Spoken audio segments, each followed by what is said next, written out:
Shalom! Eu sou o professor Nilson e você está no canal Barba Pensante. E hoje nós vamos pensar um pouco e refletir um pouco sobre o que o apóstolo Paulo estaria afirmando sobre a questão de ser filhos de Deus.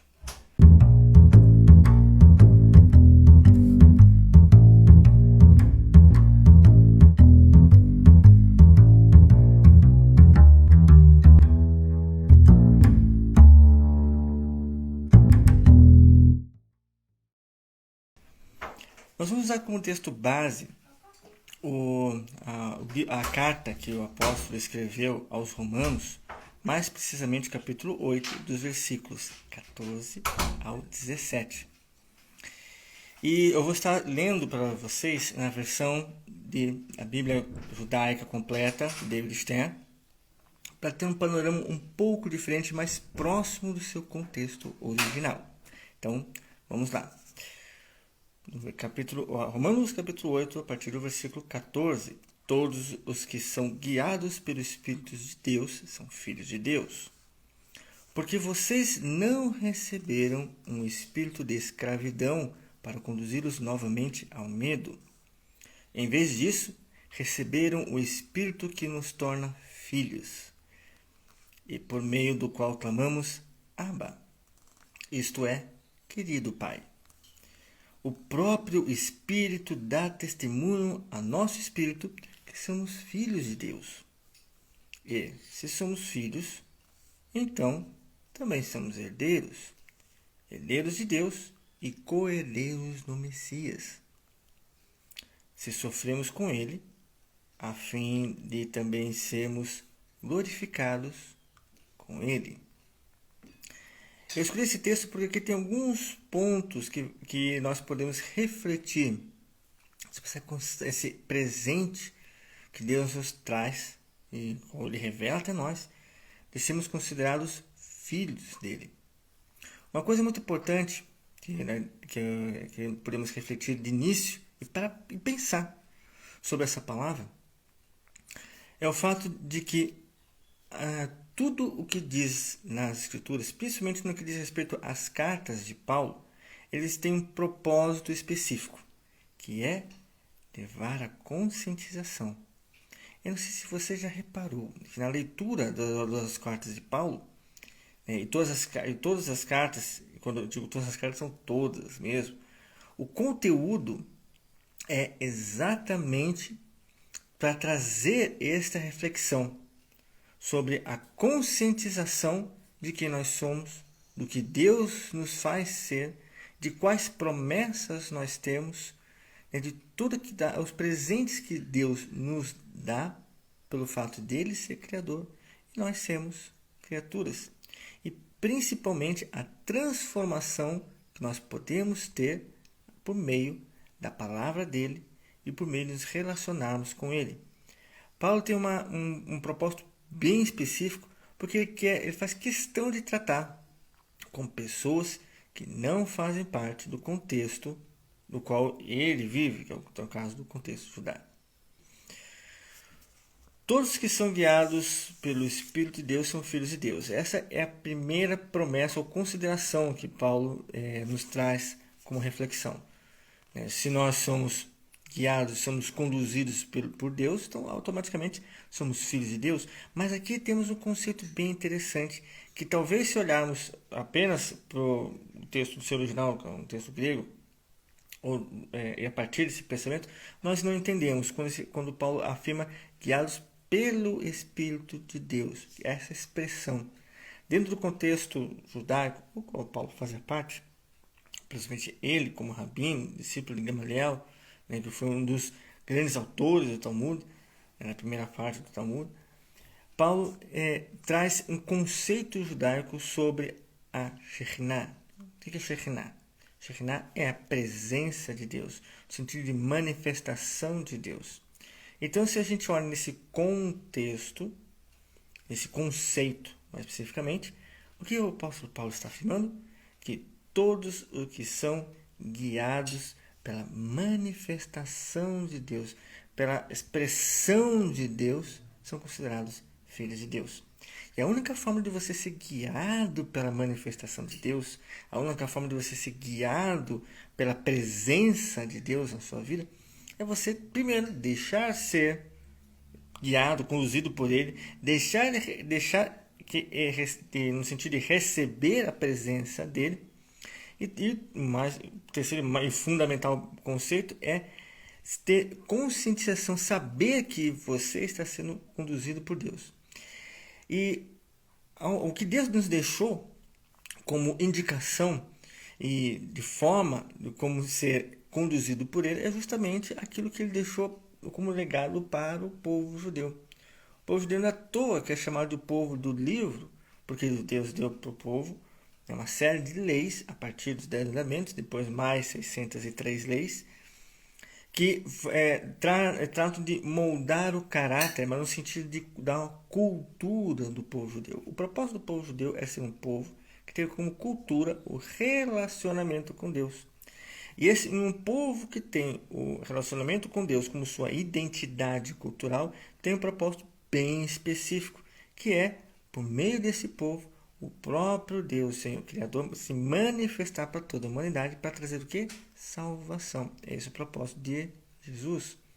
O que dentro do contexto original, eu tomo a liberdade de usar a expressão, o termo como ele é conhecido em hebraico, Yeshua, significa literalmente Deus que salva. Um outro momento, até se alguém gostaria de fazer uma solicitação nesse sentido, concordar com isso, eu posso dar um assunto específico sobre o nome de Jesus, se é certo falar Jesus, se é certo falar Yeshua, se uma pessoa se de um outro idioma, quais são os nomes que são conhecidos. Tem alguns esclarecimentos que vale a pena a gente falar sobre isso, principalmente para retirar, às vezes, algum empecilho que algumas pessoas têm que confundem essa questão. O fato de você ter acesso ao nome original apenas faz com que você se torne mais próximo. Apenas você tenha uma conscientização maior, mas não invalida nós somos brasileiros, falamos português, ou traduzido por Jesus, então Jesus está liberado. É a mesma coisa. Mas vamos voltar para esse conceito de Paulo que é muito importante, do Deus se manifestar por meio para a humanidade através de um povo.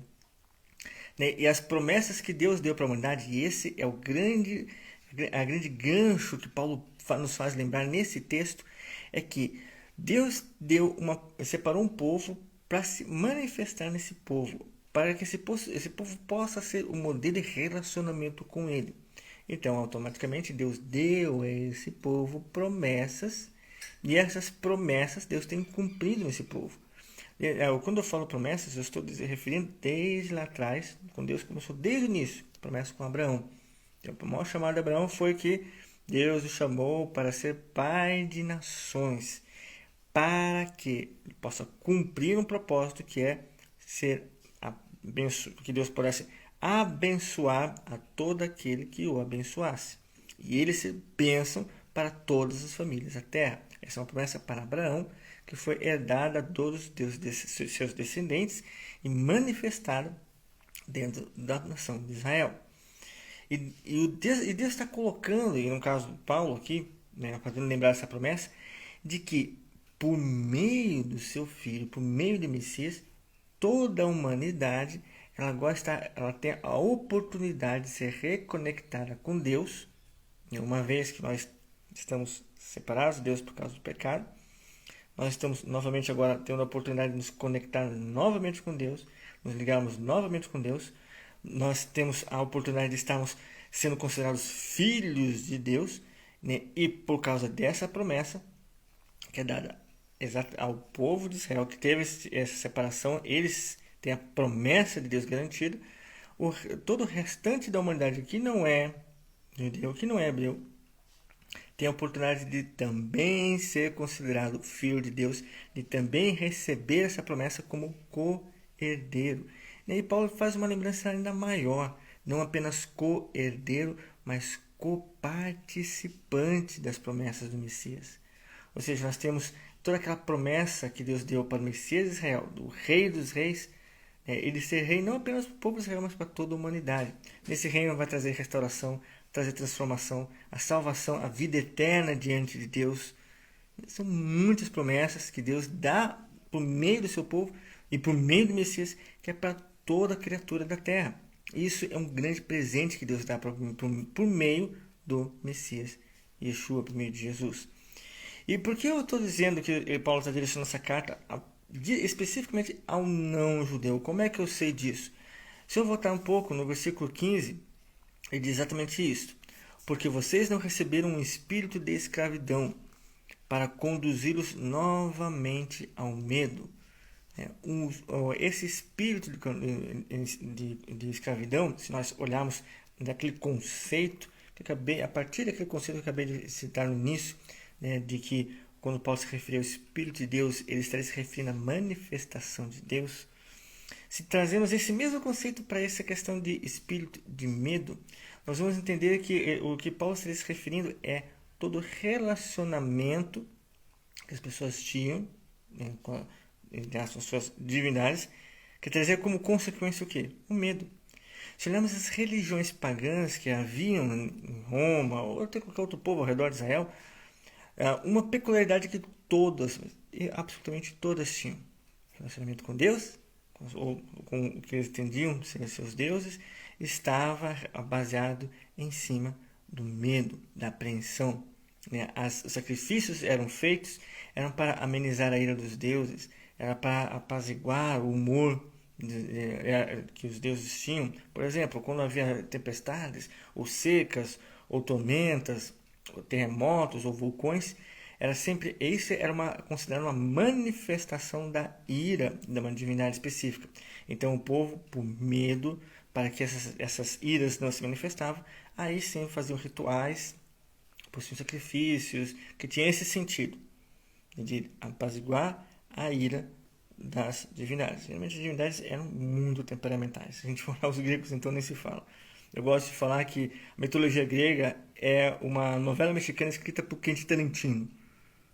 Porque é exatamente aquilo que você vai esperar no qualquer filme de Quentin Tarantino, em novela mexicana, é aquilo que você vai ter, que você tem na mitologia grega, que é completamente diferente da que Deus se manifestou primeiro nas Escrituras e ensinou para o povo judeu.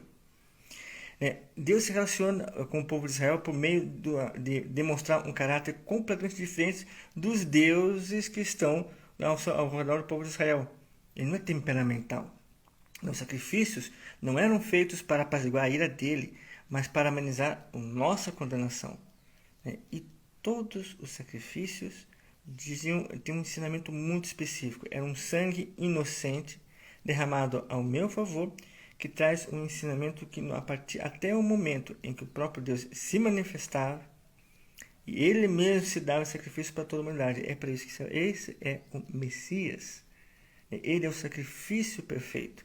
Por isso aconteceu uma única vez, porque foi definitivo. Foi aquele momento para o resto das eras. Dali para a eternidade. Então, há esse conceito que a partir do sacrifício de Jesus foi estabelecida uma rota que só leva para uma direção apenas: a eternidade. E o que nós temos na eternidade? Um relacionamento pleno, aberto, constante, absoluto com Deus. Uma das promessas que encontramos lá em Apocalipse é que Deus será tudo em todos. Só que aí dá um gostinho do que seria ser tudo em todos. Paulo, nesse pequeno pedaço de texto que nós lemos, ele nos puxa para fazer uma pequena compreensão do que seria ser tudo de todos. Quando ele termina o finalzinho do versículo 15, nos fazendo lembrar que o relacionamento com Deus não é por medo, mas em vez disso, como ele mesmo diz, receber um Espírito hoje na presença de Deus que nos torna filhos e por meio do qual clamamos Abba. Isto é, querido Pai. Abba é uma expressão hebraica de carinho, paizinho, se for traduzir para os termos de hoje em dia. Essa expressão, na verdade, ela é comum em quem? Em crianças pequenas. Olha a dependência de uma criança pequena. Quem é pai, quem é mãe, já teve essa experiência de você ser a fonte provedora do seu filho, e aquele relacionamento que há com o seu filho quando ele é pequenininho. Tem aquela criança maravilhosa que você pega no colo, né, que você se importa, em que você está chorando por fome, você está chorando por medo, não importa, você abraça, você acalma, você quer estar junto, né, você vê crescendo, você se alegra em todos os instantes. Né? Essa experiência de relacionamento íntimo que tem dos pais para com os filhos é essa pequena exemplo que Paulo nos traz para o tipo de relacionamento que nós devemos ter com Deus, de filhos completamente dependentes, mas não uma dependência como ele faz lembrar, havia antes com as religiões, religiosidade, ou o fanatismo, ou o paganismo ao redor, que era de medo, de apreensão, de pavor, de preocupação, aquilo que trazia um peso para as pessoas, obrigatoriedade. Não. O relacionamento com Deus é um relacionamento livre, é um relacionamento suave, de amor, de compreensão, de entendimento. Uma das peculiaridades de ser pai e de ser mãe é que você sempre se coloca, antecipa até mesmo a necessidade dos seus filhos.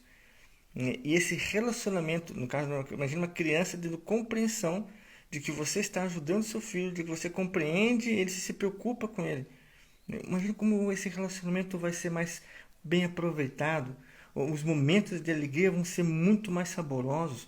Os momentos em que os pais estão atendendo os filhos, estão se relacionando com os filhos, com aquele bebê, aquela criança que depende completamente da sua sobrevivência, desse contato com seus pais, vai ser muito mais aproveitado se a criança tivesse uma compreensão de um adulto. É exatamente essa compreensão que Paulo nos traz. E esse entendimento de sermos conscientes de sermos filhos de Deus é que Paulo nos quer trazer e que hoje nós possamos trazer como reflexão para nós, tendo essa compreensão de que Deus tem promessas, sim, Deus tem um futuro todo estabelecido para a eternidade, não só para daqui a alguns anos, mas para toda a eternidade, para nós como filhos, para a humanidade toda, né? E que o nosso papel é buscarmos hoje, estarmos nos relacionando com Ele, estarmos aprendendo com Ele. Em tudo que Deus faz, Deus sempre é muito didático. Em tudo há um ensinamento, em tudo há uma aprendizagem. E essa aprendizagem ela serve com esse propósito, nos deixarmos mais próximos de Deus. Não apenas para termos uma vida mais feliz, mas termos uma vida mais plena, conscientes de quem nós somos. Né? E exatamente dessa consciência de que nós somos, é aí que Deus nos usa para cumprir os propósitos dele. Que hoje você possa ter compreensão disso e possamos passar o dia refletindo sobre ter consciência de sermos filhos de Deus, né, para podermos termos uma vida mais, aproveitar melhor a vida, as oportunidades, aqueles dons que nós temos, as capacidades que nós temos, que muitas vezes está lá escondidinho, que só falta um mover, uma oportunidade, uma situação para botar para fora. O que nós precisamos ter hoje é a compreensão de que Deus quer nos usar como nós somos, não os nossos erros, mas como nós somos na dependência dele, né? Fazendo os acertos que ele nos faz acertar, né? Tendo a compreensão que ele nos faz ter, abrindo os nossos olhos para vermos a realidade como na verdade ela é. Espero que você tenha se edificado muito hoje. Eu desejo a todos um excelente dia e até amanhã, nossa próxima live. Shalom!